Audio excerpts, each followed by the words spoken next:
ಪಟ್ಟಣದಲ್ಲಿ ವಕ್ಫ್ ವಿರುದ್ಧದ ಹೋರಾಟದಲ್ಲಿ ಬಿಜೆಪಿ ತೊಡಗಿಕೊಂಡಿದೆ. ಇವತ್ತು ಅಲ್ಲಿ ಮುತ್ತಿಗೆ ಹಾಕುವಂತ ಕೆಲಸವನ್ನ ಶ್ರೀರಂಗಪಟ್ಟಣದಲ್ಲಿ ಮುತ್ತಿಗೆ ಹಾಕುವಂತ ಕೆಲಸವನ್ನ ಬಿಜೆಪಿ ಕಾರ್ಯಕರ್ತರು ಮಾಡಿದ್ರು. ಸಕ್ಕರೆ ನಾಡು ಮಂಡ್ಯದಲ್ಲಿ ಇವತ್ತು ವಕ್ಫ್ ವಿರುದ್ಧದ ಕಿಚ್ಚು ಜೋರಾಗಿತ್ತು. ಶ್ರೀರಂಗಪಟ್ಟಣ ತಾಲೂಕು ಕಚೇರಿಗೆ ಮುತ್ತಿಗೆ ಹಾಕುವಂತಹ ಯತ್ನ ಮಾಡಿದ್ರು. ಗೇಟ್ ಮೂಲಕ ಕಚೇರಿ ಪ್ರವೇಶ ಮಾಡೋದಕ್ಕೆ ರೈತರು ಪ್ರಯತ್ನ ಪಟ್ಟರು. ಕಚೇರಿ ಪ್ರವೇಶಕ್ಕೆ ಪೊಲೀಸರು ಬಿಡಲಿಲ್ಲ. ಪೊಲೀಸರ ಜೊತೆ ವಾಗ್ವಾದ ಆಯಿತು.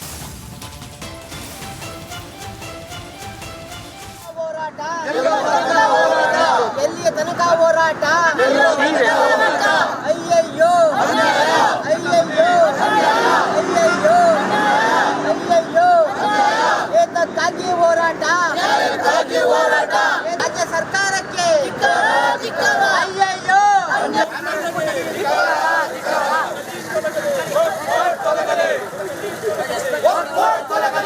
ಹೋಯ್ತೈತೆ ಹೋಯ್ತೈತೆ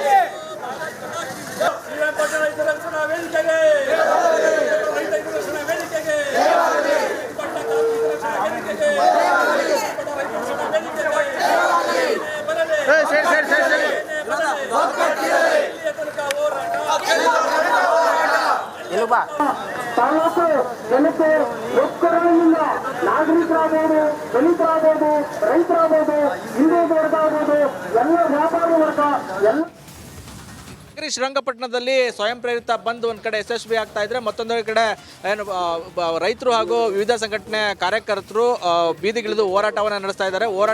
ನಡೆಸ್ತಾ ಇರುವಂಥ ಮುಂಚೂಣಿ ನಾಯಕರಾಗಿರುವಂಥ ರೈತ ಮುಖಂಡರಾದಂಥ ನಂಜುಂಡೇಗೌಡರು ಇದ್ದಾರೆ. ಅವ್ರನ್ನ ಮಾತಾಡಿಸ್ತೀನಿ. ಸರ್, ಇವತ್ತಿನ ಹೋರಾಟ ಅಭೂತಪೂರ್ವವಾಗಿ ಯಶಸ್ವಿ ಆಗ್ತಾ ಇದೆ. ಒಂದು ಕಡೆ ವರ್ತಕರು ಸ್ವಯಂ ಪ್ರೇರಿತವಾಗಿ ಅಂಗಡಿ ಮುಂಗಟ್ಟುಗಳನ್ನು ಮುಚ್ಚಿ ಬೆಂಬಲ ವ್ಯಕ್ತಪಡಿಸ್ತಾ ಇದ್ದಾರೆ. ಆದರೆ ಸರ್ಕಾರ ಎಲ್ಲೋ ಎಚ್ಚೆತ್ತುಕೊಳ್ಳುವಂಥ ಕೆಲಸ ಆಗ್ತಾ ಇಲ್ಲ ಅನಿಸುತ್ತೆ. ಸರ್, ಖಂಡಿತವಾಗಿ ಮಾನ್ಯ ಮುಖ್ಯಮಂತ್ರಿ ಸಿದ್ದರಾಮಯ್ಯನವರು ಇದೆಲ್ಲ ಗೊಂದಲ ಶುರುವಾದ ತಕ್ಷಣ ಹೇಳಿದ್ರು, ಸರ್ಕಾರದ ಎಲ್ಲ ಅಧಿಕಾರಿಗಳಿಗೆ ಸೂಚನೆ ಕೊಟ್ಟಿದ್ದೀನಿ, ಅದೇನು ಬರೆದಿದ್ದೀರಿ ಅದನ್ನೆಲ್ಲ ಕೈ ಬಿಡಬೇಕು, ತಿದ್ದುಪಡಿ ಮಾಡಿ ಅಂತೇಳಿ ಸೂಚನೆ ಕೊಟ್ಟರು. ಮುಖ್ಯಮಂತ್ರಿ ಮಾತು ಇವತ್ತು ಇಂಪ್ಲಿಮೆಂಟ್ ಆಗಿಲ್ಲ. ಇವತ್ತು ನಮ್ಮ RTC ಎಂಟರ್ ಆಗಿದೆ. ಅಂದರೆ ಮುಖ್ಯಮಂತ್ರಿ ಹೇಳಿದ್ರು ಕೇಳಲ್ಲ ಅನ್ನೋ ರೀತಿ ಆಗಿರೋಂಥದ್ದು. ಸರ್, ಇದನ್ನು ಕಾಂಗ್ರೆಸ್ನ ರಾಜಕೀಯವಾಗಿ ವಿರೋಧ ಮಾಡ್ತಾ ಇಲ್ಲ. ಅವರು ವಕ್ಫ್ಗೆ ಕೊಟ್ಟಿರೋಂಥ ಅಧಿಕಾರ ಇದೆಯಲ್ಲ, ಯಾವ ಜಮೀನುಗಾರ ನೋಟಿಸ್ ಕೊಡ್ಬೋದು ಅಂತ. ಮತ್ತು ನಾವು ಅದನ್ನು ಯಾವ ಕೋರ್ಟಲ್ಲೂ ಪ್ರಶ್ನೆ ಮಾಡೋಂಗಿಲ್ಲ, ಅವ್ರಿಗೆ ನ್ಯಾಯಮಂಡಳಿಗೆ ಹೋಗ್ಬೇಕು.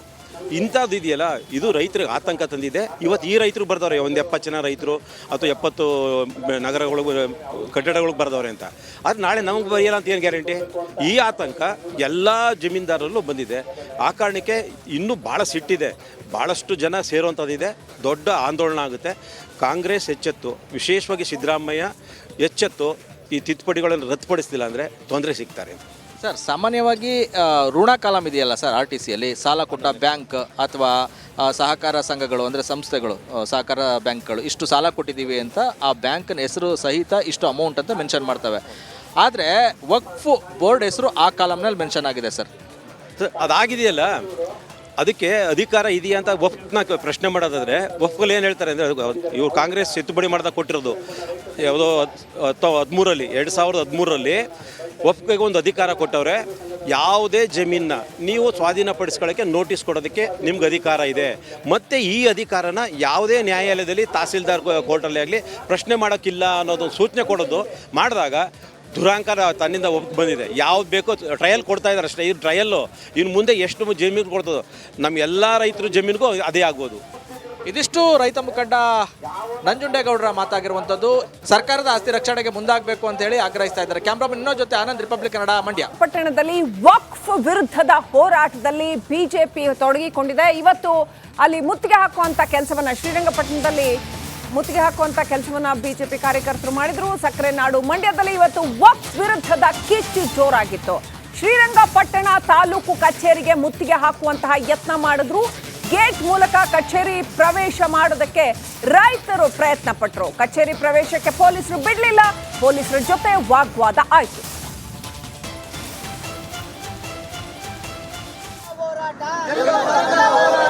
ಎಲ್ಲಿಯ ತನಕ ಹೋರಾಟ? ಅಯ್ಯಯ್ಯೋ ಅಯ್ಯಯ್ಯೋ ಅಯ್ಯಯ್ಯೋ ಅಯ್ಯಯ್ಯೋ ಏತಕ್ಕಾಗಿ ಹೋರಾಟ? ರಾಜ್ಯ ಸರ್ಕಾರಕ್ಕೆ ಅಯ್ಯಯ್ಯೋ. ತೊಲಗಲಿ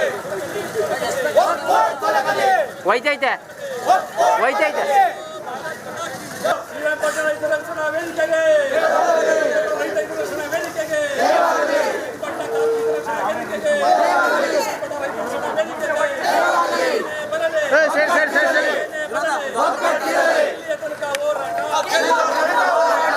ಇಲ್ಲು ಬಾ ತಾಲೂಕು ಜನತೆ ಒಕ್ಕೂಟದಿಂದ ನಾಗರಿಕರಾಗಬಹುದು, ದಲಿತರಾಗಬಹುದು, ರೈತರಾಗಬಹುದು, ಹಿಂದೂ ವರ್ಗಾಗಬಹುದು, ಎಲ್ಲ ವ್ಯಾಪಾರಿ ವರ್ಗ ಎಲ್ಲ ಶ್ರೀರಂಗಪಟ್ಟಣದಲ್ಲಿ ಸ್ವಯಂ ಪ್ರೇರಿತ ಬಂದ್ ಒಂದ್ ಕಡೆ ಯಶಸ್ವಿ ಆಗ್ತಾ ಇದ್ರೆ ಮತ್ತೊಂದು ಕಡೆ ಏನು ರೈತರು ಹಾಗೂ ವಿವಿಧ ಸಂಘಟನೆ ಕಾರ್ಯಕರ್ತರು ಬೀದಿಗಿಳಿದು ಹೋರಾಟವನ್ನು ನಡೆಸ್ತಾ ಇದ್ದಾರೆ.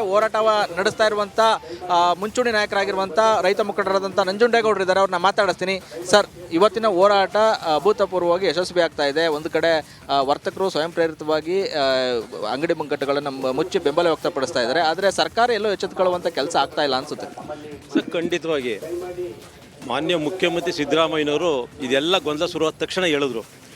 ಸರ್ಕಾರದ ಎಲ್ಲ ಅಧಿಕಾರಿಗಳಿಗೆ ಸೂಚನೆ ಕೊಟ್ಟಿದ್ದೀನಿ, ಅದೇನು ಬರೆದಿದ್ದೀರಿ ಅದನ್ನೆಲ್ಲ ಕೈ ಬಿಡಬೇಕು, ತಿದ್ದುಪಡಿ ಮಾಡಿ ಅಂತೇಳಿ ಸೂಚನೆ ಕೊಟ್ಟರು.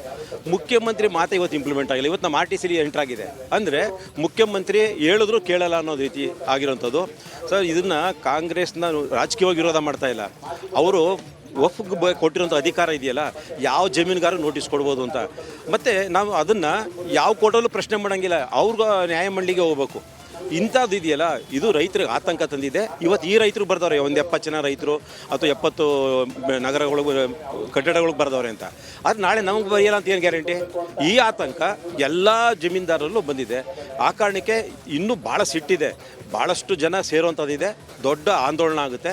ಕಾಂಗ್ರೆಸ್ ಎಚ್ಚೆತ್ತು, ವಿಶೇಷವಾಗಿ ಸಿದ್ದರಾಮಯ್ಯ ಎಚ್ಚೆತ್ತು ಈ ತಿದ್ದುಪಡಿಗಳನ್ನು ರದ್ದುಪಡಿಸ್ತಿಲ್ಲ ಅಂದರೆ ತೊಂದರೆ ಸಿಗ್ತಾರೆ.